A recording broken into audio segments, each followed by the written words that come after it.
ಒಳ್ಳೆಕಂತೆ ಕೂಳತ್ ನೋಡಿ ತಲೆ ಹಿಡಿದ ನಾವು ಬೀಳತ್ತೇವ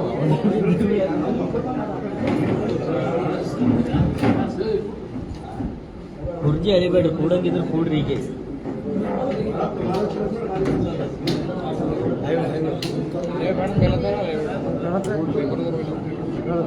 ಅವ್ರ ಸಂಖ್ಯೆ ಇವ್ರಿಗೆ ನಡೆದ್ರೆ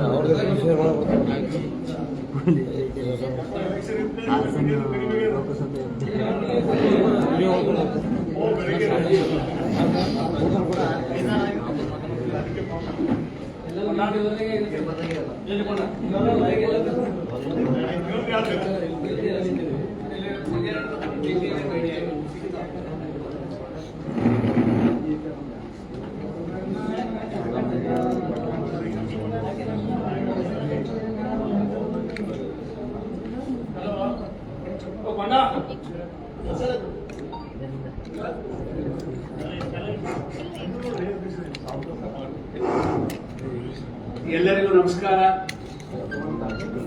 ಈ ಒಂದು ಪತ್ರಿಕಾಗೋಷ್ಠಿಗೆ ಸನ್ಮಾನ್ಯ ಶ್ರೀ ಈಶ್ವರ್ ಖಂಡ್ರೆ ಅವರು ಅವರಿಗೆ ಜಿಲ್ಲಾ ಕಾಂಗ್ರೆಸ್ ಪರವಾಗಿ ನಮ್ಮೆಲ್ಲರ ಪರವಾಗಿ ಅವರಿಗೆ ಈ ಪತ್ರಿಕಾಗೋಷ್ಠಿಗೆ ನಾನು ಸುಸ್ವಾಗತವನ್ನು ಮಾಡುತ್ತೇನೆ. ಜೊತೆಗೆ ಶ್ರೀ ರಹೀಂ ಖಾನ್ ಸಾಹೇಬರು ಬೀದರ್ ಶಾಸಕರು ಮಂತ್ರಿಗಳು ಅವರಿಗೂ ಕೂಡ ನಾನು ಈ ಒಂದು ಪತ್ರಿಕಾಗೋಷ್ಠಿಗೆ ಸ್ವಾಗತವನ್ನು ಮಾಡ್ತಾ, ಸನ್ಮಾನ್ಯ ಶ್ರೀ ರಾಜಶೇಖರ್ ಪಾಟೀಲ್ ಮಾಜಿ ಮಂತ್ರಿಗಳು ಅವರಿಗೂ ಕೂಡ ವೇದಿಕೆಗೆ ಸನ್ಮಾನ ಮಾಡ್ತಾ ಸ್ವಾಗತವನ್ನು ಮಾಡ್ತಾ, ಶ್ರೀ ಅರವಿಂದ್ ಕುಮಾರ್ ಅರಳಿ MLC ಅವರಿಗೂ ಕೂಡ ಈ ವೇದಿಕೆಗೆ ಸ್ವಾಗತವನ್ನು ಮಾಡ್ತೀನಿ.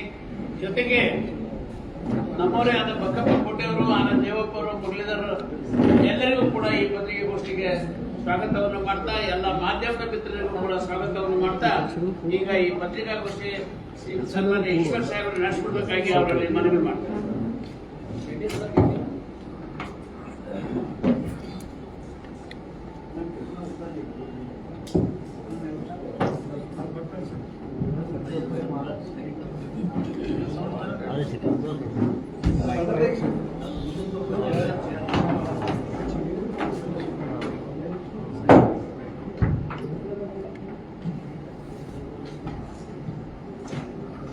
ಮಾಧ್ಯಮ ಮಿತ್ರರಿಗೆ ಈ ಮಾಧ್ಯಮಗೋಷ್ಠಿಗೆ ಸ್ವಾಗತವನ್ನು ಬಯಸುತ್ತಾ, ಮಾಧ್ಯಮಗೋಷ್ಠಿಯಲ್ಲಿ ಆತ್ಮೀಯರಾದಂಥ ಮಾನ್ಯ ರಾಜಶೇಖರ್ ಪಾಟೀಲ್ಜಿಯವರಿದ್ದಾರೆ, ಮಾನ್ಯ ರಹೀಂ ಖಾನ್ ಅವರು, ಮಾನ್ಯ ಅರಳಿಯವರು, ಮಾನ್ಯ ಜಾಕ್ಷೆಟ್ಟಿಯವರು, ಮುರಳಿಯವರು, ಆನಂದ್ ದೇವಪ್ಪ ಅವರು, ಸಂಘವರಿದ್ದಾರೆ, ಬಕ್ಕಪ್ಪ ಕೋಟೆ ಇದ್ದಾರೆ. ಬಂಧುಗಳೇ, ಇವತ್ತು ಲೋಕಸಭಾ ಕ್ಷೇತ್ರದ ಚುನಾವಣಾ ಪ್ರಚಾರ ಕೊನೆ ಹಂತದಲ್ಲಿ ನಾವೆಲ್ಲ ಬಂದಿದ್ದೇವೆ. ಇನ್ನು 4 ದಿವಸ ಬಾಕಿ. ನಾನು ನಮ್ಮ ಪಕ್ಷದ ಎಲ್ಲ ಹಿರಿಯ ಮುಖಂಡಗಳು 8 ವಿಧಾನಸಭಾ ಕ್ಷೇತ್ರಗಳಲ್ಲಿ ಸುತ್ತಾಡಿದ್ದೇವೆ. ಬೀದರ್ ಲೋಕಸಭಾ ಕ್ಷೇತ್ರದ ಜನ ಬದಲಾವಣೆ ಬಯಸ್ತಾ ಇದ್ದಾರೆ. ಇವತ್ತು ನಾವು ಎಲ್ಲೆಲ್ಲಿ ಭೇಟಿ ಕೊಟ್ಟಿದ್ದೇವೆ, ಎಲ್ಲ ಕಡೆ ಸ್ವಯಂ ಪ್ರೇರಣೆಯಿಂದ, ಸ್ವಯಂ ಇಚ್ಛೆಯಿಂದ ಸಾಕಷ್ಟು ಸಂಖ್ಯೆಯಲ್ಲಿ ಹೆಚ್ಚಿನ ದೊಡ್ಡ ಮಟ್ಟದಲ್ಲಿ ಜನ ಸೇರ್ತಾ ಇದ್ದಾರೆ. ಮತ್ತೆ ಅನೇಕ ಜನ ಯುವಕರು ಭಾರತೀಯ ಜನತಾ ಪಕ್ಷ ತೊರೆದು ಬಿಜೆಪಿ ತೊರೆದು ಕಾಂಗ್ರೆಸ್ ಪಕ್ಷ ಸೇರ್ಪಡೆ ಆಗ್ತಾ ಇದ್ದಾರೆ. ಇವತ್ತು ಸೋಲಿನ ಭೀತಿಯಿಂದ ನಮ್ಮ ಪ್ರತಿಸ್ಪರ್ಧಿ ಅಭ್ಯರ್ಥಿ ಭಗವಂತ ಖೂಬಾ ಅತ್ಯಂತ ಕೆಳಮಟ್ಟದ ರಾಜಕಾರಣ ಮಾಡಿ ನನ್ನ ಮೇಲೆ, ನಮ್ಮ ಪರಿವಾರದ ಮೇಲೆ, ನನ್ನ ಪುತ್ರನ ಮೇಲೆ ಇಲ್ಲ ಸಲ್ಲದ ಆರೋಪಗಳು, ಯಾವುದೇ ಪುರಾವೆ ಇಲ್ಲದೆ, ಮೊದಲೇನು ಹೇಳಿದ್ರು, ಸಾಗರ್ ಖಂಡ್ರೆ ವಕೀಲನೇ ಇಲ್ಲ ಅಂತ ಹೇಳಿದ್ರು. ಒಬ್ಬ ಸಂಸತ್ನಾಗಿ, ಕೇಂದ್ರ ಮಂತ್ರಿಯಾಗಿ, ಇವತ್ತೇನು ನಮ್ಮಲ್ಲಿ ವಕೀಲರ ಅಸೋಸಿಯೇಷನ್ ಏನಿದೆ, ವಕೀಲರ ಪರಿಷತ್ ಏನಿದೆ, ಅದರ ನಡುವೆ ವ್ಯತ್ಯಾಸ ಏನಿದೆ ಅದು ಗೊತ್ತಿಲ್ಲ ಇದರಿಗೆ. ಇವತ್ತು ವಕೀಲರ ಪರಿಷತ್ನಲ್ಲಿ ನೋಂದಣಿ ಮಾಡಿದ್ದು, ದಾಖಲೆ ಬಿಡುಗಡೆ ಮಾಡಿದ್ದ ಮೇಲೇನೂ ಇವತ್ತು ಸುಳ್ಳು ಅಪಪ್ರಚಾರ ಮುಂದುವರಿಸಿದಂಥದ್ದು ನೀವೆಲ್ಲ ನೋಡ್ತಾ ಇದ್ದೀರಿ. ಯಾಕೆಂದ್ರೆ ಮಾಡಿದಂಥದ್ದು ಸಾಧನೆ ಶೂನ್ಯ, ಏನೂ ಮಾಡಿಲ್ಲ, ಏನೂ ಮಾಡದೆ ಈಗ ಉತ್ತರ ಕೊಡ್ಲಿಕ್ಕೆ ಆಗ್ತಾ ಇಲ್ಲ. ಹೀಗಾಗಿ ಇವತ್ತು ಮೈ ಕೈ ಪರಚಿಕೊಂಡು ಸುಳ್ಳೇ 10 ಸಲ 100 ಸಲ ಹೇಳಿದ್ರೆ ಸತ್ಯ ಆಗಬಹುದು ಅನ್ನುವಂತ ಭ್ರಮೆಯಲ್ಲಿ ಇವರು ಇವತ್ತು ಸುಳ್ಳು ಹೇಳುವಂತ ಕೆಲಸ ಮಾಡ್ತಾ ಇದ್ದಾರೆ, ಮುಂದುವರಿಸಿದ್ದಾರೆ. ಇವತ್ತು ನೋಡಿ ಇವ್ರದ್ದು ನಿಮಗೆ ಇವ್ರ ಕಾರ್ಯಕಾಲದಲ್ಲಿ ಇವತ್ತು ಇಡೀ ರಾಜ್ಯದಲ್ಲಿ ಅಷ್ಟೇ ಅಲ್ಲ, ದೇಶದಲ್ಲಿ ಸಹಿತ ಒಂದು ಬದಲಾವಣೆ ಗಾಳಿ ಬೀಸ್ತಾ ಇದೆ. ಮತ್ತೆ ಕಾಂಗ್ರೆಸ್ ಪಕ್ಷ ಕನಿಷ್ಠ 20 ಸ್ಥಾನಗಳಲ್ಲಿ ಗೆಲ್ಲುವಲ್ಲಿ ಯಾವುದೇ ಸಂದೇಹವಿಲ್ಲ. ಬೀದರ್ ಲೋಕಸಭಾ ಕ್ಷೇತ್ರದಲ್ಲಿ ಕಾಂಗ್ರೆಸ್ ಪಕ್ಷದ ಅಭ್ಯರ್ಥಿ ಕನಿಷ್ಠ 2 ಲಕ್ಷ ಮತಗಳಿಗಿಂತಲೂ ಹೆಚ್ಚಿನ ಅಂತರದಿಂದ ನಿಶ್ಚಿತವಾಗಿ ಗೆಲ್ತಾರೆ ಅನ್ನುವಂತ ಒಂದು ಮಾತನ್ನು ನಾನು ಹೇಳಲಿಕ್ಕೆ ಬಯಸ್ತೇನೆ. ಇವತ್ತು ಭಗವಂತ ಖೂಬಾ ಇವರೇನು ಸರ್ಕಾರದ ಬೊಕ್ಕಸಕ್ಕೆ ಈತ ಮಾಡಿರುವಂತ ಒಬ್ಬ ನಷ್ಟ, ಒಬ್ಬ ವಂಚಕ, ಒಬ್ಬ ಅಕ್ರಮ ಕಲ್ಲು ಗಣಿಗಾರಿಕೆಯಲ್ಲಿ ಲೂಟಿ ಮಾಡಿರುವ ಕಳ್ಳ. ಹಿಂದೇನು ಇತ್ತು, ಗುಮಾನಿ ಇತ್ತು, ಭಗವಂತ ಖೂಬಾ ಅಕ್ರಮ ಗಣಿಗಾರಿಕೆಯಲ್ಲಿ ಭಾಗಿಯಾಗಿದ್ದಾರೆ ಅಂತ ಹೇಳಿ ಈಗ ದಾಖಲೆ ಸಮೇತ ಸಾಬೀತುಪಡಿಸುವಂತ ರೀತಿಯಲ್ಲಿ ಒಬ್ಬ ಸಂಸತ್ನಾಗಿ, ಕೇಂದ್ರ ಸಚಿವನಾಗಿ ಕಲಬುರಗಿ ಜಿಲ್ಲೆಯ ಚಿತ್ತಾಪುರದಲ್ಲಿ ಒಂದು ಸರ್ವೆ ನಂಬರ್ದಲ್ಲಿ 2 ಎಕರೆ ಜಮೀನು ಇವತ್ತು ಗಣಿಗಾರಿಕೆಗೆ, ಕಲ್ಲು ಗಣಿಗಾರಿಕೆಗೆ ಅಂತ ಹೇಳಿ ತೆಗೆದುಕೊಂಡು ಆ 2 ಎಕರೆ ಬಿಟ್ಟು 8 ಎಕರೆ ಹೆಚ್ಚುವರಿಯಾಗಿ ಅಕ್ರಮ ಗಣಿಗಾರಿಕೆ ಮಾಡಿ ಇವತ್ತು ಸರ್ಕಾರಕ್ಕೆ ಸುಮಾರು 25 ಕೋಟಿ ರೂಪಾಯಿ ಇವರು ದ್ರೋಹ ಮಾಡಿ ವಂಚನೆ ಮಾಡಿದ್ದಾರೆ. ತಮ್ಮ ಅಫಿಡವಿಟ್ ನಲ್ಲಿ ಕೂಡ ತಪ್ಪು ಮಾಹಿತಿ ನೀಡಿದ್ದಾರೆ. ಇವರ ವಿರುದ್ಧ ಚುನಾವಣಾ ಆಯೋಗಕ್ಕೆ ಇವತ್ತು ದೂರನ್ನು ಸಲ್ಲಿಸಲಾಗ್ತಾ ಇದೆ. ಮತ್ತು ಇವ್ರ ಮೇಲೆ ಕಾನೂನು ರೀತಿಯ ಕ್ರಮ ಕೈಗೊಳ್ಳಬೇಕು ಅಂತ ಹೇಳಿ ನಾವು ಒತ್ತಾಯ ಮಾಡ್ತಾ ಇದ್ದೇವೆ. ಖೂಬಾ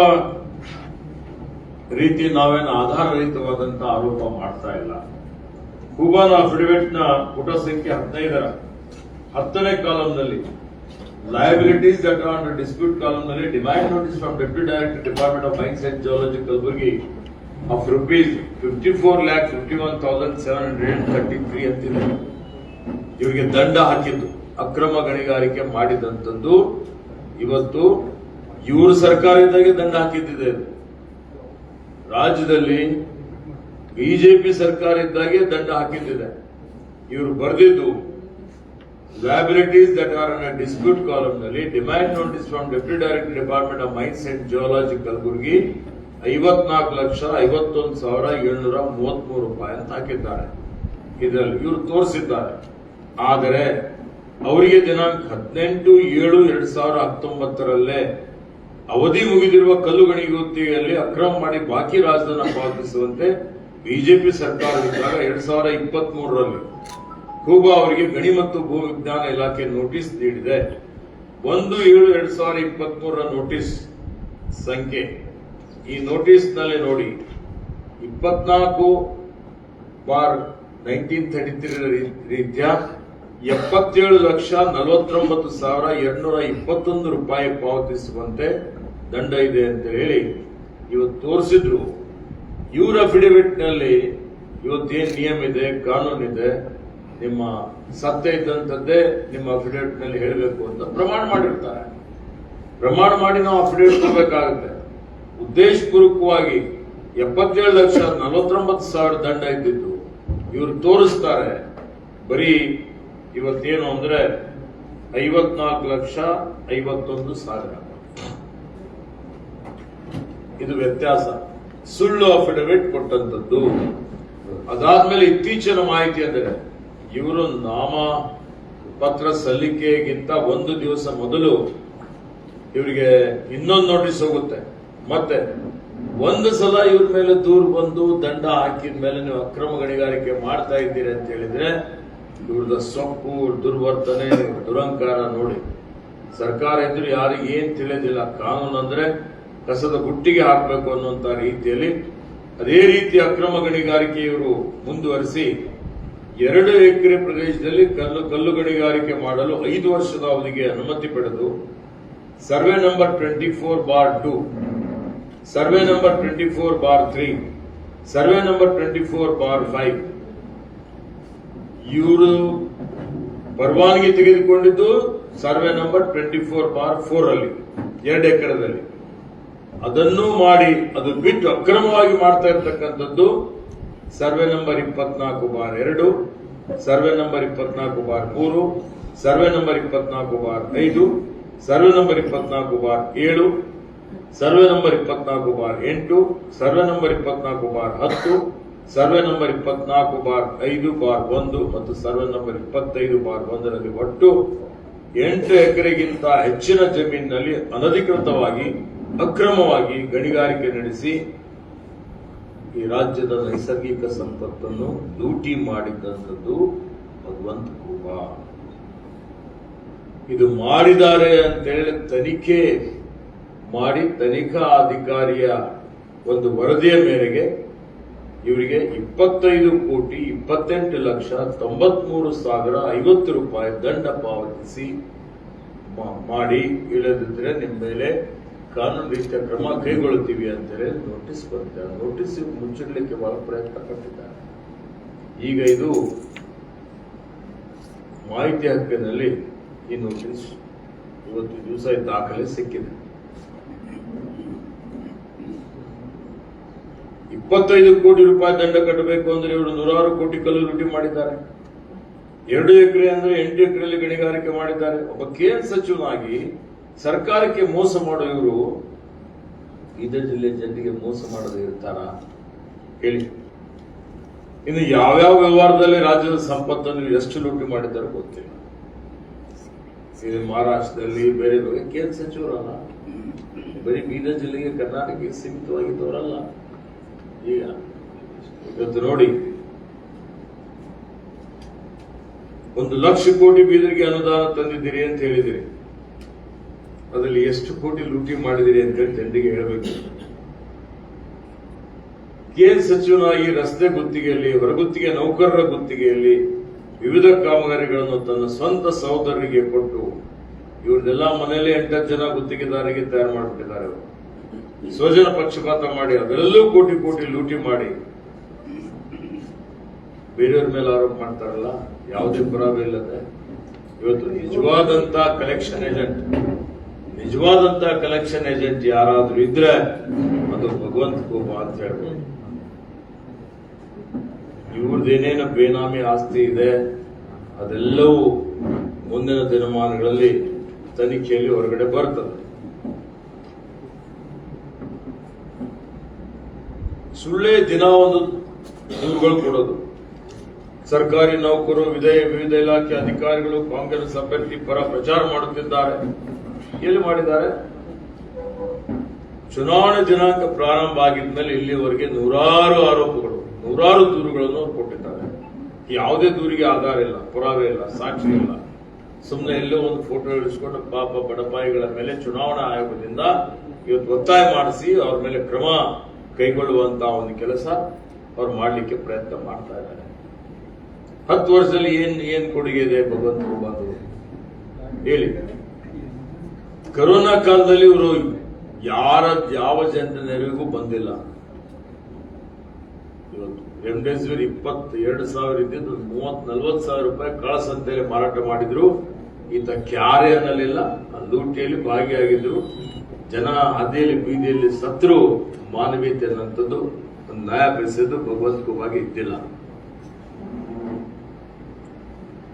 ಪ್ರವಾಹ ಬಂದಾಗ, ಬರ ಬಂದಾಗ ಕೇಂದ್ರದ ಮಲತಾಯಿ ಧೋರಣೆ ಅನುಸರಿಸಿದಂತಹ ಸಂದರ್ಭದಲ್ಲಿ ರಾಜ್ಯಕ್ಕೆ ನ್ಯಾಯಯುತವಾಗಿ ನಮ್ಗೇನು ಅನುದಾನ ಕೊಡಬೇಕಾಗಿತ್ತು ಅದು ಕೊಡದೇ ಇದ್ದಾಗನೂ ಈತ ತುಟಿ ಪಿಟಕ್ಕನ್ನಲಿಲ್ಲ.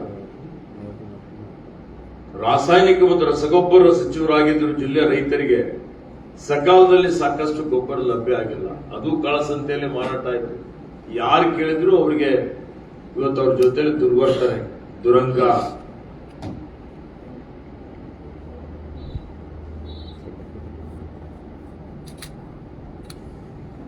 ಬೀದರ್ ಜಿಲ್ಲೆಯಲ್ಲಿ ಬರೀ ದ್ವೇಷ ಹುಟ್ಟಾಕುವಂಥದ್ದು, ಪರಿವಾರಗಳಲ್ಲಿ ವಿಭಜನೆ ಮಾಡಿಸುವಂಥದ್ದು, ಬರೀ ಷಡ್ಯಂತ್ರ ಮಾಡುವಂಥದ್ದು. ಶಾಂತಿಯ ತೋಟ ಇರುವಂತಹ ಬೀದರ್ನಲ್ಲಿ ಅಶಾಂತಿ ಮೂಡಿಸುವಂತಹ ಒಂದು ಕೆಲಸ ಮಾಡಿದ್ದು ಈ ಭಗವಂತ ಕುಮಾರ್.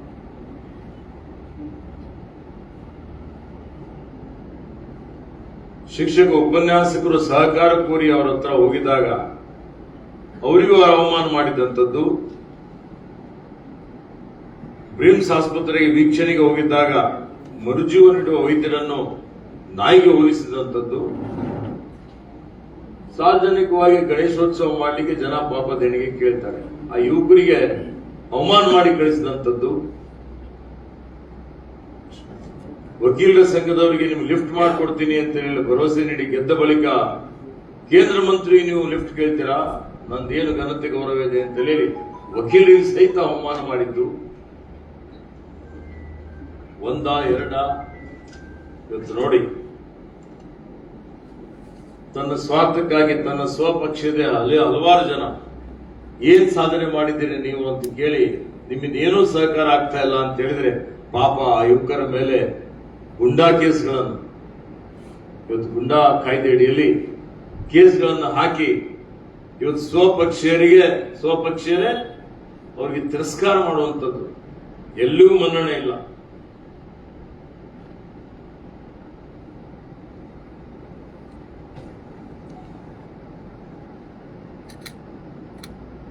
ಸ್ವಪಕ್ಷೀಯ ಶಾಸಕ ಅವರ ಶಾಸಕರ ಮೇಲೆ ಸಿಟ್ಟಿದ್ದಂತಹ ಸಂದರ್ಭದಲ್ಲಿ ಅವರ ಸಿಟ್ಟು ಇಡೀ ಲಂಬಾಣಿ ಬಂಜಾರ ಸಮುದಾಯದವರ ಮೇಲೆ ಅವರಿಗೆ ಅವಮಾನ ಮಾಡಿ ಒಂದು ಸಮುದಾಯಕ್ಕೆ ಹೀನಾಯವಾಗಿ ನಡೆಸಿಕೊಂಡಂಥದ್ದು.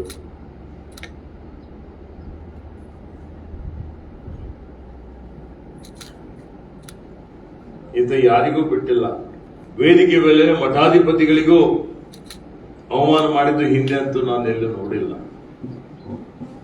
ಇವತ್ತು ಇವ್ರದ್ದೆಲ್ಲ ದುರ್ವರ್ತನೆ, ದರ್ಪ, ಗಮಂಡು ಇದೆಲ್ಲವನ್ನು ಚೂರು ಚೂರು ಮಾಡಬೇಕು ಅಂತ ಹೇಳಿ ಬೀದರ್ ಜಿಲ್ಲೆ ಜನ ತೀರ್ಮಾನ ಮಾಡಿದ್ದಾರೆ. ಹೀಗಾಗಿ ಇದು ಜಿಲ್ಲೆ ಜನರಿಗೆ ತಮ್ಮ ಮುಖಾಂತರ ವಿನಂತಿ ಮಾಡ್ತಾ ಇದ್ದೇನೆ, ಇಂತಹ ಒಬ್ಬ ಜನ ವಿರೋಧಿ, ರೈತ ವಿರೋಧಿ, ಇಂತಹ ದುರಹಂಕಾರಿ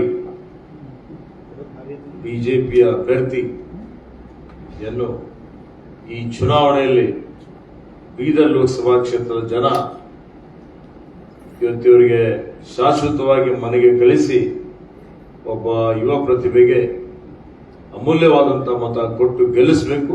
ಸಾಗರ್ ಖಂಡ್ರೆ ಒಬ್ಬ ಯುವಕ ಬೀದರ್ ಜಿಲ್ಲೆ ಜನರ ಧ್ವನಿಯಾಗಿ 24/7 ಅವರ ಸೇವೆಗಾಗಿ ಸದಾ ಸಿದ್ಧರಾಗಿರ್ತಾರೆ ಅನ್ನುವಂತಹ ಆಶ್ವಾಸನೆಯನ್ನು ತಮ್ಮ ಮುಖಾಂತರ ನಾನು ಜಿಲ್ಲೆ ಜನರಿಗೆ ಕೊಡಲಿಕ್ಕೆ ಇಷ್ಟಪಡ್ತಾ ಇದ್ದೀನಿ. ದಾಖಲೆಗಳಿದೆ. ಸರ್ಕಾರದವರು ಅವ್ರ ಮೇಲೆ 25 ಕೋಟಿ ದಂಡ ಹಾಕಿದಂಥದ್ದು. ಯಾವ ಮನುಷ್ಯ ಇವತ್ತು ಅಧಿಕಾರದಲ್ಲಿದ್ದುಕೊಂಡು ಅಧಿಕಾರ ದುರುಪಯೋಗ ಮಾಡಿ ಸರ್ಕಾರಕ್ಕೆ ಲೂಟಿ ಮಾಡಿ ನೈಸರ್ಗಿಕ ಸಂಪತ್ತು ಕಳ್ಳತನ ಮಾಡ್ತಾನೆ ಅಂತ ಹೇಳಿದ್ರೆ, ಇಂಥ ಕಳ್ಳರಿಗೆ ಇವತ್ತು ಬೀದರ್ ಜಿಲ್ಲೆ ಜನರ ಮತ ಕೇಳಲಿಕ್ಕೆ ಏನಾದರೂ ನೈತಿಕ ಅಧಿಕಾರ ಇದೆಯಾ? ಜನ ಆಲೋಚನೆ ಮಾಡಲಿ.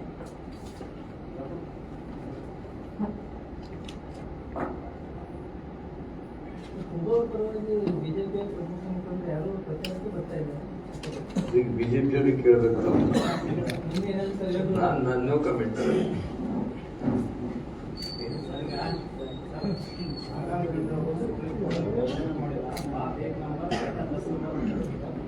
ನೋಡಿ, ಅದಕ್ಕೆ ನಾನು ದಾಖಲೆ ಹೇಳಿದೆ. ಸಾಗರ್ ಖಂಡ್ರೆ ಅವರು ವಕೀಲರ ಪರಿಷತ್ನಲ್ಲಿ ನೋಂದಣಿ ಮಾಡಿದ್ದು, ನೋಂದಣಿ ಲೆಟರು ನಿಮಗೆ ಕೊಟ್ಟಿದ್ದೇವೆ, ಮಾಧ್ಯಮದವರ ಹತ್ರ ಇದೆ. ಅದಕ್ಕೆ ಮಾಧ್ಯಮದವರು ಕೂಬಾಗಿ ಪ್ರಶ್ನೆ ಕೇಳಬೇಕು. ವಕೀಲರೇ ಆಗಿಲ್ಲ ಅಂತ ಹೇಳ್ತೀರಿ, ಇದು ನೋಂದಣಿದು ಏನ್ ಮಾಡಿದ್ದಿದೆ ವಕೀಲರ ಪರಿಷತ್ತಿನಲ್ಲಿ. ನೀವು ಇವತ್ತು ಕಾನೂನು ಪದವಿ ಪಡೆಯದೆ ನೋಂದಣಿ ಮಾಡಲಿಕ್ಕೆ ಬರೋದಿಲ್ಲ, ನೋಂದಣಿ ಸಂಖ್ಯೆನೂ ಕೊಡೋದಿಲ್ಲ, ವೆಬ್ಸೈಟ್ ನಲ್ಲೇ ಇದೆ ನೋಂದಣಿ. ಇವತ್ತು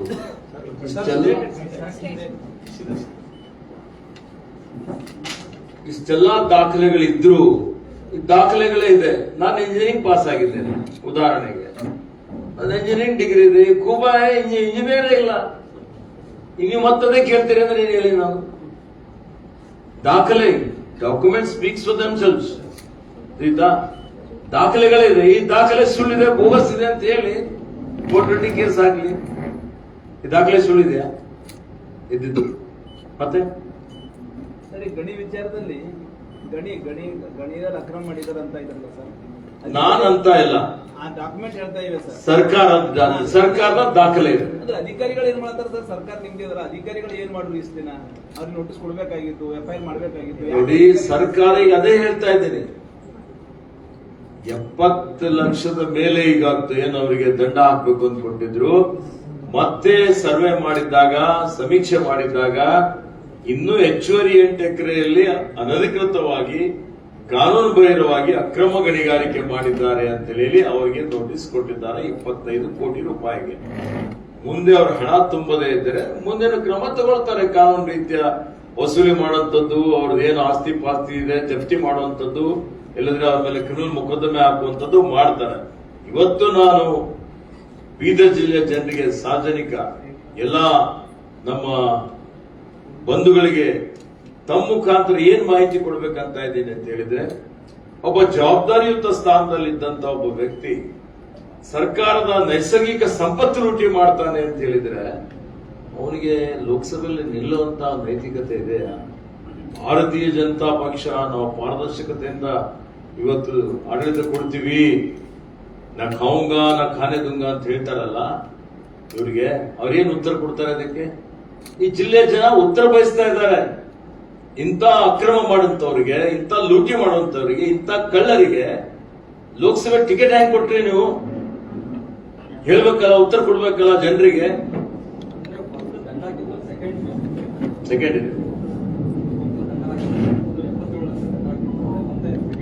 ಸೆಕೆಂಡ್ ಇದೆ 25 ಕೋಟಿ. ಫಸ್ಟ್ ರಿಕವರಿ ಬಂಡ್ರಿದ್ದಾರೆ ಇವರೆಲ್ಲ. ನಿಮ್ಗೆ ಇವ್ರು ಹಾಡು ಹಗಲೇ ಲುಟ್ಟಿ ಹೊಡೆದವ್ರಿಗೆ ಏನ್ ಕೇಳ್ತೀರಿ? ಮಾಡ್ಲಿ ಅಂತ. ಈ ಬಂಡ್ರಿಗೆ ಯಾವ್ದು ರಿಕವರಿ ಇಲ್ಲ, ಮತ್ತೊಂದಿಲ್ಲ. ಸೂಕ್ಷ್ಮ ಇದ್ರೆ ದುಡ್ಡು ಕಟ್ತಿದ್ರು ಅವರು.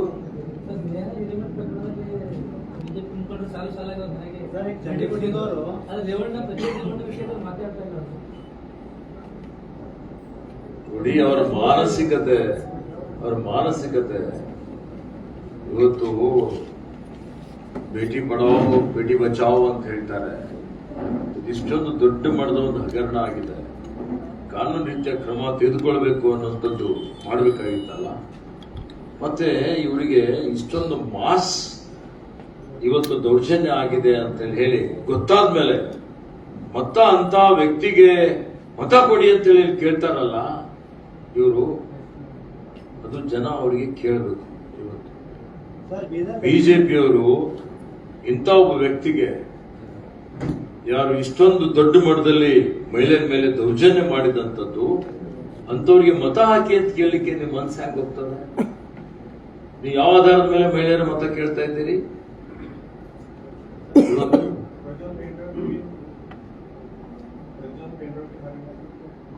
ಹೇಳಿದ್ದೀನಿ ಮತ್ತೆ ನಾವು, ಅದೇ ನೀವು ತಿಪ್ಪೆ ಕೆದರ್ಕೊಂತ ಹೋದ್ರೆ ತಿಪ್ಪೆನೆ ಬರುತ್ತೆ. ಈಗಾಗಲೇ ಹೇಳಿದ್ದೇನೆ, ಉತ್ಸವ ಬರುತ್ತೆ. ಬೀದರ್ ದಕ್ಷಿಣ ಕ್ಷೇತ್ರದಲ್ಲಿ ನಿಮ್ಮ ಕ್ಯಾಂಡಿಡೇಟ್ ಸೋಲಾಗ ಪ್ರಮುಖ ಕಾರಣ ಚಂದ್ರಸಿಂಗ್ ಆಗಿದ್ರು. ಬಟ್ ಇವಾಗ ಅವ್ರು ನಿಮ್ಮದೇ ಪಕ್ಷದ ಉಚ್ಚಾಟನೆ ಮಾಡಿದ್ರು ಕೂಡ ನಿಮ್ಮ ಪಕ್ಷ ಹಿಡ್ಕೊಂಡು ಪ್ರಚಾರ ಮಾಡ್ತಿದ್ದಾರೆ. ಬೀದರ್ ದಕ್ಷಿಣ ಚಂದ್ರಸಿಂಗ್ ಅವರು ಕೇಳಿಯವ್ರ ಸೋಲಾಗ ಪ್ರಮುಖ ಕಾರಣ ಅವರೇ ಆಗಿದ್ರು. ಅವ್ರಿಗೆ ಉಚ್ಚಾಟನೆ ಕೂಡ ಮಾಡಿದ್ರು ನಿಮ್ಮ ಪಕ್ಷದಿಂದ. ನೋಡ್ರಿ, ಈಗ ನಮ್ಮ ಪಕ್ಷದ ವಿರೋಧ ಮಾಡಿದಂತವ್ರು ಈಗ ನಮ್ಗೆ ಮತ ಹಾಕ್ತೀನಿ ಅಂತ ಬಂದ್ರೆ ಅವ್ರ ಸ್ವಂತ ಇಚ್ಛೆ ಇದ್ರೆ ಅದಕ್ಕೆ ನಾವು ತಡಿಬೇಕಾ? ನಾನೇ ನೋಡ್ರಿ, ನೀವು ಸುಮ್ಮನೆ ಇಲ್ಲದೆ ಇರುವಂತದ್ದು ಕೇಳ್ತಾ ಇದ್ದೀರಿ. ಉದಾಹರಣೆ, ಯಾರು ಇವತ್ತು ಕಾಂಗ್ರೆಸ್ಗೆ ಮತ ಹಾಕ್ಬೇಕು ಅಂತ ಯಾರಾದ್ರೂ ಮತ ಹಾಕ್ತಿದ್ರೆ ನಾನು ಈಗ ಅಭ್ಯರ್ಥಿ ಇದ್ದೀನಿ, ನೀ ಹಾಕ್ಬೇಡ ಅಂತ ಹೇಳ್ಬೇಕಾ? ಏನ್ ಮಾತಾಡ್ತೀರಿ? ಮತ್ತೆ ಪಕ್ಷ ಸೇರ್ಪಡೆ ಮಾಡ್ತಾರೆ, ವರಿಷ್ಠರು ತೀರ್ಮಾನ ಮಾಡ್ತಾರೆ.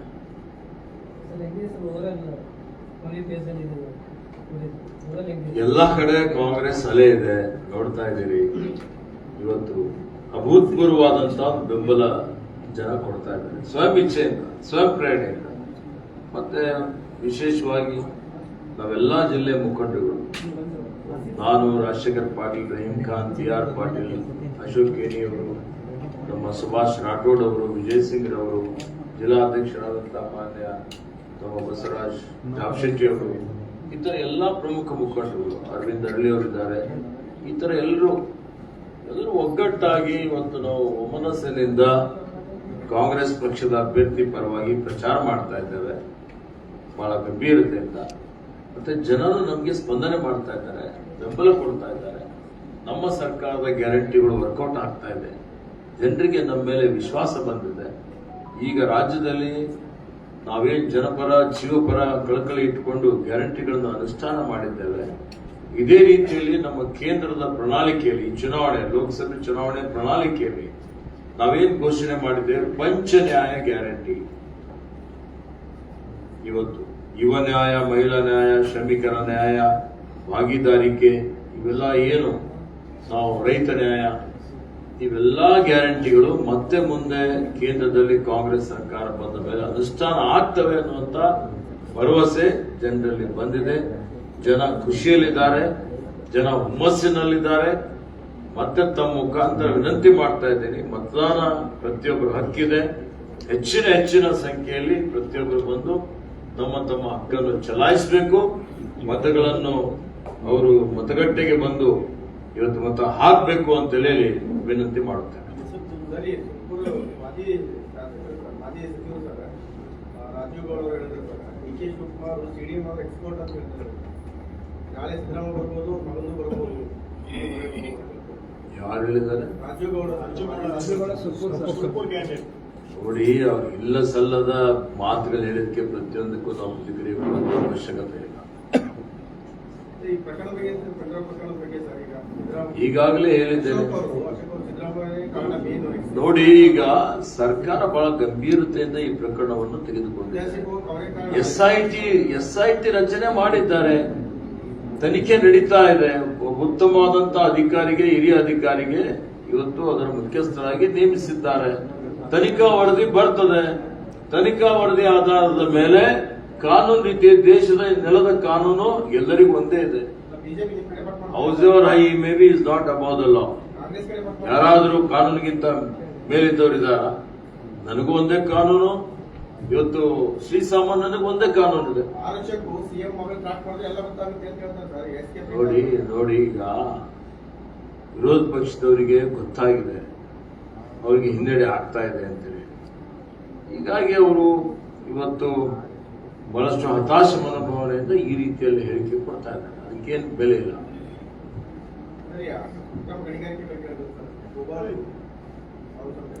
ಹೇಳ್ತಿಲ್ಲ ಅಕ್ರಮ ಗಣಿಗಾರಿಕೆ. ಏನು ಆರೋಪ ಮಾಡಿದ್ದಾರೆ, ಏನು ಎಷ್ಟು ಕೋಟಿ ದಂಡ ಹಾಕಿದ್ದಾರೆ ಅಂತ ಸರ್ಕಾರ ನೋಡಿ,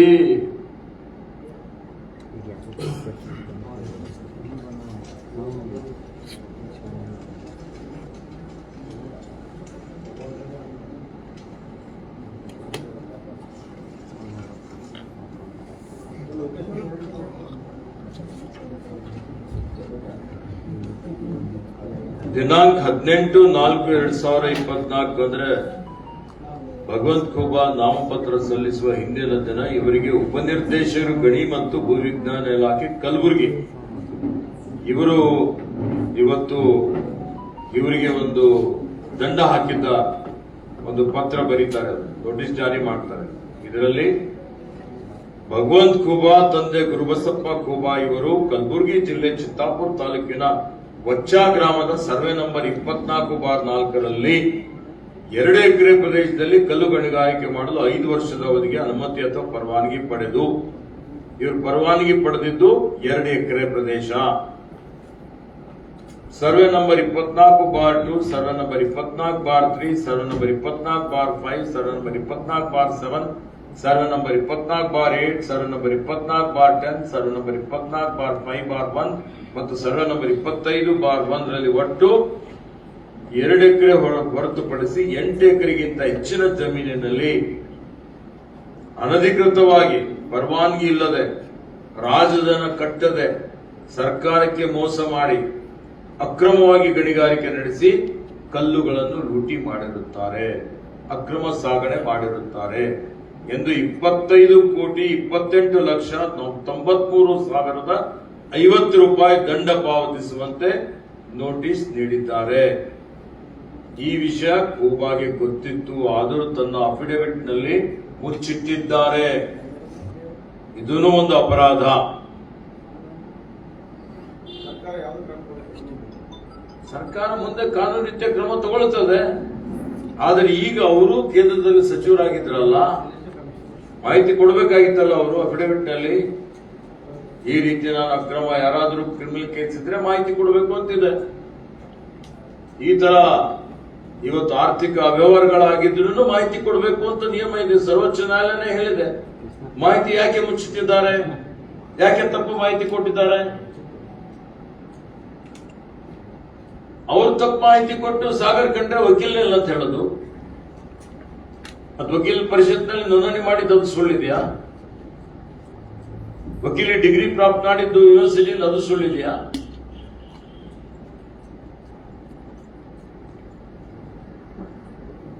ಸುಳ್ಳು ಗಾಳಿಯಲ್ಲಿ ಗುಂಡು ಹಾರಿಸೋದು. ಅದು ಎಷ್ಟೋ ಮನೆಗಳು MLAs ಆಗಿವೆ, ಮುಸ್ಲಿಮರು ನ್ಯಾಯ ಕೊಟ್ಟು ಕೆಲಸ ಮಾಡಿದ್ದಾರೆ. ಮನೆಗಳು ಎಷ್ಟು ನೂರಾರು ಮನೆಗಳು MLAs ಮಾಡಿದಾರಲ್ಲ, ಇಡೀ ಮನೆಯ ಕುಟುಂಬ ನೀವು ನ್ಯಾಯ ಕೊಟ್ಟಂತ ಕೆಲಸ ಮಾಡಿದ್ದಾರೆ. ಏನ್ ನನಗೆ ಅರ್ಥ ಆಗಿಲ್ಲ. ಶಾಪುರದೆಲ್ಲ ಮಾಡಲ್ಲ ಸರ್. ಅರಣ್ಯ ಒತ್ತುವರಿ ಅಂತ. ನೋಡ್ರಿ, ಈಗ ಕನಿಷ್ಠ ಜ್ಞಾನ ಭಗವಂತನ ಬಗ್ಗೆ ಇಲ್ಲ. ಬಹಳ ದುರದೃಷ್ಟ. ಬೀದರ್ ಜಿಲ್ಲೆಯ ಜನ ನಾವೆಲ್ಲ ಇವತ್ತು 10 ವರ್ಷಗಳ ಸಂಸದರು. ಇವತ್ತು ನೋಡಿ, 1980ರಲ್ಲಿ ಅರಣ್ಯ ಸಂರಕ್ಷಣೆ ಕಾಯ್ದೆ. ಈ ಕಾಯ್ದೆ ನಮ್ಮ ಕಾಯ್ದೆ ಅಂತ ಅಷ್ಟೇ ಅಲ್ಲ, ರಾಜ್ಯದ ಕೇಂದ್ರದ ಕಾಯ್ದೆ ಇದೆ. ಆ ಕಾಯ್ದೆ ಪ್ರಕಾರ ಇವತ್ತು ಅರಣ್ಯ ಸಂರಕ್ಷಣೆ ಕಾಯ್ದೆ ಏನಾದರೂ ಉಲ್ಲಂಘ ಆಗಿದ್ರೆ ಸರ್ಕಾರಕ್ಕೆ ಬರಲ್ಲ, ಅಧಿಕಾರಿಗಳ ಹಂತದಲ್ಲಿ ಕ್ರಮ ತೆಗೆದುಕೊಳ್ಳಬೇಕು ಅಂತಿದೆ. ಅಧಿಕಾರಿಗಳು ಕ್ರಮ ತೆಗೆದುಕೊಳ್ಳದೇ ಇದ್ರೆ ಈ ಅರಣ್ಯ ಇಲಾಖೆಯಲ್ಲಿ ಮಾತ್ರ ಇವತ್ತು ಅಧಿಕಾರಿಗಳ ಮೇಲೆ ಕ್ರಿಮಿನಲ್ ಕೇಸ್ ಹಾಕಿ ಅಂತ ಅಧಿಕಾರಿಗಳಿಗೆ 15 ದಿವಸ ಜೈಲಿನಲ್ಲಿ ಇಕ್ಕಬೇಕು ಅಂತ ಕಾಯ್ದೆಯಲ್ಲಿ ಕಾನೂನಿದೆ. ಆ ಕಾನೂನು ಅವರು ಅನುಷ್ಠಾನ ಮಾಡ್ತಾರೆ ಅರಣ್ಯ ಸಂರಕ್ಷಣೆ ಮಾಡಲಿಕ್ಕೆ. ಅದರಲ್ಲಿ ಸರ್ಕಾರದ ಯಾವುದೇ ಪಾತ್ರ ಇರೋದಿಲ್ಲ. ಅಂದ್ರೆ ಇದರ ಅರ್ಥ, ಯಾರಾದರೂ ಇವತ್ತು ಅರಣ್ಯದ ಜಮೀನು ಒತ್ತುವರಿ ಮಾಡಿ, ಈಗ ಕೆಲವೊಂದು ಕಡೆ ಕಾಂಪ್ಲೆಕ್ಸ್ ಕಟ್ತಾರೆ, ಕಾಂಪ್ಲೆಕ್ಸ್ ಅರಣ್ಯ ಇಲಾಖೆ ಒಂದು ಮರುವಶ ಪಡೆದುಕೊಂಡ್ರೆ ಅದು ಅವ್ರಿಗೆ ಏನ್ ನ್ಯಾಯ ಕೊಟ್ರಿ ಅಂತ ಕೇಳ್ಬೇಕ? ಏನಿದೆ ಅವ್ರ ಹತ್ರ? ನೋಡಿ, ಇದೇ ಭಗವಂತ ಕೂಬಾ 2016, 17, 17, 18ರಲ್ಲಿ ನಮ್ಮ ಸರ್ಕಾರ ಇದ್ದಾಗ ಬೀದರ್ ಜಿಲ್ಲೆ ಭಾಲ್ಕಿ ತಾಲೂಕಿನಲ್ಲಿ 25,000 ಮನೆಗಳು ನಾನು ಬಡವರಿಗಾಗಿ ಬಸವಸತಿ ಯೋಜನೆ, ಅಂಬೇಡ್ಕರ್ ಯೋಜನೆಯಲ್ಲಿ ಮಂಜೂರಾತಿ ಮಾಡಿಸಿದ್ದೆ. ಸೋಮಣ್ಣನವರು ವಸತಿ ಸಚಿವರಾಗಿದ್ದ ತಕ್ಷಣ ಬಂದು ಸುಮಾರು 10,000 ಮನೆ. ನೆಪ ಏನು ಅಂದ್ರೆ, ಇವ್ರ ಮನೆ 250 ಸ್ಕ್ವೇರ್ ಫೀಟ್ ಇರಬೇಕಾಗಿತ್ತು, 240 ಇದೆ. ಕಡು ಬಡವರು, ಅವ್ರ ಜಾಗನೇ 240 ಸ್ಕ್ವೇರ್ ಫೀಟ್ ಇದೆ, ಸ್ವಂತ ಜಾಗದಲ್ಲಿ ಕಟ್ಸ್ಕೊಳ್ಬೇಕು. ಅಂತೂ 8-10 ಸಾವಿರ ಮನೆ ಅರ್ಧ ಕಟ್ಕೊಂಡವರು. ಯಾರ್ಯಾರು ಇವತ್ತಿನ ದಿವಸ ಲಿಂಟಲ್ ಹಾಕಿದ್ರು, ಫೌಂಡೇಶನ್ ಹಾಕಿದ್ರು, ಮನೆ ಛತ್ತಿಗೆ ಬಂದಿದ್ರು, ವಿಧಾನಸಭೆಯಲ್ಲಿ ಹೋರಾಟ ಆಯ್ತು, ಎಲ್ಲ ಆಯ್ತು, ಅಂತವರಿಗೆ 1ನೇ 2ನೇ ಜನರಲ್ ಇದ್ದವರಿಗೆ 1,20,000, ಪರಿಶಿಷ್ಟ ಜಾತಿ ಪರಿಶಿಷ್ಟ ಪಂಗಡದವರಿಗೆ 1,80,000 ರೂಪಾಯಿ ಕೊಡ್ತಿದ್ರು ಒಂದು ಮನೆಗೆ ಮಂಜೂರಿ ಮಾಡಿ. ಕೊಡೋದೇ ಇಷ್ಟೇ 4 ಕಂತಿನಲ್ಲಿ. ಅಂದ್ರೆ ಫೌಂಡೇಶನ್ ಹಾಕಿದ್ರೆ, ಅಡಿಪಾಯ ಹಾಕಿದ್ರೆ 1ನೇ ಕಂತು 35-40 ಸಾವಿರ ರೂಪಾಯಿ. ಆಮೇಲೆ ಲಿಂಟಲ್ ಬಂದ್ರೆ 2ನೇ ಕಂತು, ಫೋಟೋ ಇಳಿಸ್ಕೊಂಡು ಜಿಯೋ ಟ್ಯಾಗ್ ಮಾಡಿ ಅದನ್ನು. 3ನೇ ಕಂತು ಛತ್ತಿಗೆ ಬಂದ್ರೆ ಕಂಪ್ಲೀಟ್ ಆದ್ಮೇಲೆ 4ನೇ ಕಂತು.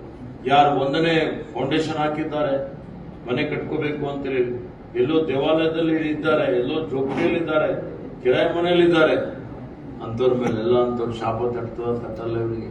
ಈಗ ನಮ್ಮ ಸರ್ಕಾರ ಬಂದ್ಮೇಲೆ ಅದನ್ನು ನಾನು ವಿಡ್ರಾ ಮಾಡಿ ಫಂಡ್ ರಿಲೀಸ್ ಮಾಡಿಸಿದ್ದೇನೆ.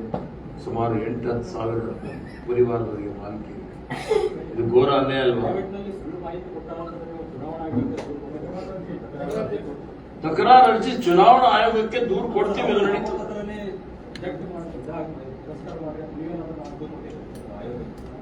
ನಾಮಪತ್ರದಲ್ಲಿ ತಿರಸ್ಕಾರ ಮಾಡಬೇಕು ಅಂತ ನಾವು ಕೊಟ್ಟಿದ್ದೇವೆ. ಆದರೆ ಹೊಸದಾಗಿ ಸರ್ವೋಚ್ಚ ನ್ಯಾಯಾಲಯದ ಒಂದು ತೀರ್ಪು ಏನಿದೆ ಅಂದ್ರೆ, ಇದು ಚುನಾವಣಾ ತಕರಾರು ಅರ್ಜಿ ಆಗುತ್ತೆ. ಯಾಕಂದ್ರೆ ಉದಾಹರಣೆಗೆ ಕೆಲವರು ಇದನ್ನು ದುರುಪಯೋಗ ಮಾಡಿಕೊಂಡು ಇವತ್ತು ಯಾವುದೋ ಕಾರಣಕ್ಕಾಗಿ ಸುಳ್ಳು ಮಾಹಿತಿ ಕೊಟ್ಟಿದ್ದಾರೆ ಅಂತೇಳಿ ನಾಮಪತ್ರ ಕೆಲವೊಂದು ಚುನಾವಣಾಧಿಕಾರಿಗಳು ತಿರಸ್ಕಾರ ಮಾಡ್ತಾ ಇದ್ದಾರೆ. ಇದರಿಂದ ಸತ್ಯ ಇದ್ದದ್ದು ಹೊರಗಡೆ ಬರಲಿಕ್ಕೆ ಕಷ್ಟ ಆಗ್ತದೆ. ಒಂದ್ಸಲ ತಿರಸ್ಕಾರ ಮಾಡಿದ್ರೆ ಏನು ಮಾಡ್ಲಿಕ್ಕೆ ಆಗಲ್ಲ. ಇದು ಚುನಾವಣಾ ತಕರಾರು ಅರ್ಜಿ ಆಗ್ತದೆ ಅನ್ನುವಂತ ಒಂದು ತೀರ್ಪನ್ನು ಕೊಟ್ಟಿದ್ದಾರೆ. ಆ ತೀರ್ಪಿನ ಪ್ರಕಾರ ಮುಂದೆ ಚುನಾವಣಾ ತಕರಾರು ಅರ್ಜಿ ಚುನಾವಣಾ ಆಯೋಗಕ್ಕಾಗಿರ್ಬೋದು ಕೋರ್ಟ್ ಅಲ್ಲಿ ನಡೀತದೆ. Thank you.